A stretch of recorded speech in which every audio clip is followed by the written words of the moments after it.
Saudara, ada banyak tersangka kasus korupsi di berbagai daerah pada tahun 2025. Seperti di Bengkulu, Kejaksaan Tinggi Bengkulu menangani 51 perkara korupsi dengan total 49 tersangka.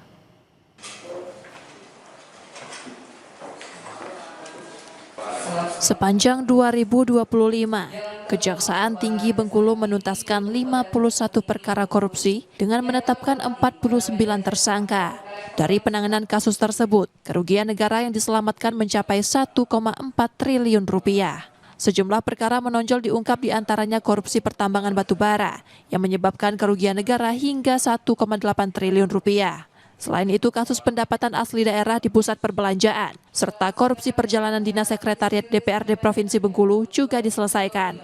Lagi nanti yang menyangkut masalah uang layak, itu juga kita di situ tidak menyita uang tunai dalam jumlah yang tinggi, tapi aset, dan aset ini tadi sudah dikalkulasi oleh Pak Asfar. Kemudian ada lagi menyangkut aset Megamall. Di Megamall itu, terdakwa yang sudah disidangkan di sebelah ini, itu kita berhasil menyelamatkan sebagian besar dari aset tanah, bangunan. Nilai kerugian negara yang diamankan berasal dari hasil sitaan berupa uang tunai dan aset milik para tersangka. Sebagian perkara telah dilimpahkan ke pengadilan dan menjalani proses persidangan, sementara sisanya masih dalam tahap penyidikan. Bayazil Ar-Raihan, Kompas TV, Bengkulu. Sudah bergabung di Jurnal Nusantara pagi ini ada Kepala Kejaksaan Tinggi Bengkulu, Victor Antonius Saragih. Selamat pagi, Pak Victor. Selamat pagi, Mbak. Pak Victor, di sepanjang tahun 2025, Kejaksaan Tinggi Bengkulu berhasil menuntaskan 51 perkara korupsi, ada 49 tersangka. Bisa Bapak jelaskan kembali kasus korupsi di bidang apa saja? Dari hampir 1,5 triliun rupiah yang berhasil diselamatkan, terbesar dari kasus korupsi apa, Bapak? Baik, terima kasih Mbak Nanda. Kami Kejaksaan Tinggi Bengkulu selama tahun 2025 yang menyelesaikan 51 perkara tindak pidana korupsi, dan kami saat ini dalam posisi sedang menyidangkan 50 perkara tersebut dengan 49 terdakwa, Pak. Dan jumlah kerugian yang kami selamatkan sebesar 1,4 triliun rupiah. Dan saat ini proses sidang sudah berjalan di awal tahun ini. Demikian, Mbak. Oke, di sepanjang tahun 2025 kemarin, Pak Victor, kasus apa saja yang dirasa paling sulit untuk ditangani sejauh ini?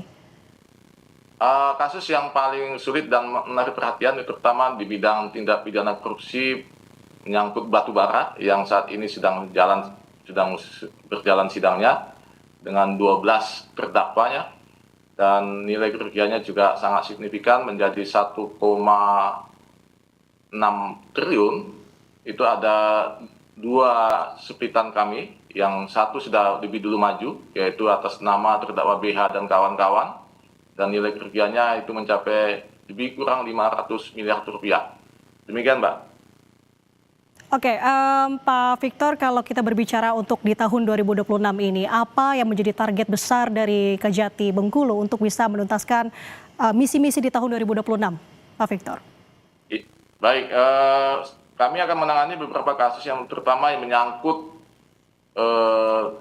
tindak pidana korupsi di bidang energi, Pak. Nah, ini kita sedang coba dalami dan kami sedang melakukan penyelidikan. Di awal tahun ini kami sudah dapat menaikkan ke tahap penyidikan nanti, Pak. Demikian, Pak. Oke, apa pengusutan kasus energi ini juga menjadi hal yang dinilai paling sulit nanti akan dilakukan di tahun ini, Pak Victor? Ya, kami tentu akan dalami dulu dan sesuai dengan petunjuk pimpinan kami bahwa penanganan tindak pidana korupsi tersebut itu harus menyangkut kepentingan hajat hidup orang banyak. Makanya kami masuk dalam segmen-segmen seperti itu, Pak. Demikian. Oke, mungkin ada kasus yang sudah ditangani memang kita tahu di awal tahun 2026 ini baru beberapa hari begitu, Pak. Tapi apakah sudah ada concern di bulan pertama ini terkait dengan kasus apa yang tengah ditangani? Ya, bagaimana tadi saya sebutkan bahwa kami masuk dalam penanganan tindak pidana korupsi di bidang energi yang dilakukan oleh sebuah lembaga BUMN. Kami akan lakukan pendalaman lagi, dan ini menyangkut kepentingan hajat hidup orang banyak juga. Demikian, Pak. Oke. Kita nantikan tentunya dan ini harapannya bisa menjadi motivasi untuk kejaksaan tinggi lainnya di berbagai daerah Indonesia. Terima kasih atas kebersamaannya bersama kami. Baik, Informasinya Kepala Kejaksaan Tinggi Bengkulu Bapak Victor Antonius Saragih. Selamat bertugas kembali Bapak, sehat selalu. Terima kasih. Saudara, kita ke informasi lain, kasus dugaan korupsi pertambangan batubara di Bengkulu yang diduga merugikan negara hingga 1,8 triliun rupiah resmi bergulir ke meja hijau. 12 terdakwa dihadirkan dalam sidang perdana.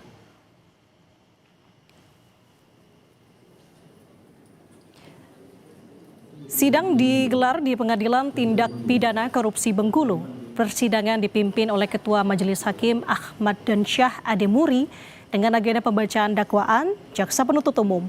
Para terdakwa diduga terlibat dalam rangkaian tindak pidana korupsi, perintangan penyidikan hingga pencucian uang terkait pengelolaan tambang batubara. 12 terdakwa diantaranya adalah pimpinan perusahaan tambang, termasuk dengan ayah dan anak, serta mantan pejabat Kementerian Energi dan Sumber Daya Mineral. Sidang akan kembali digelar pada 12 Januari mendatang dengan agenda pemeriksaan saksi.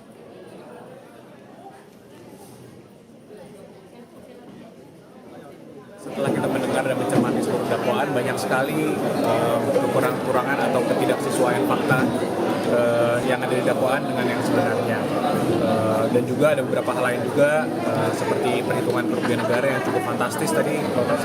Jadi kami telah memutuskan secara bersama-sama untuk tidak mengajukan eksepsi atas dakwaan tersebut dan kami ingin fokus pada pembuktian. Karena nantinya di pembuktian itu banyak sekali akan fakta-fakta yang terbongkar bahwa banyak sekali hal yang tidak sesuai dengan dakwaan yang sudah dibacakan. Kita ke informasi lain, Saudara. Pemerintah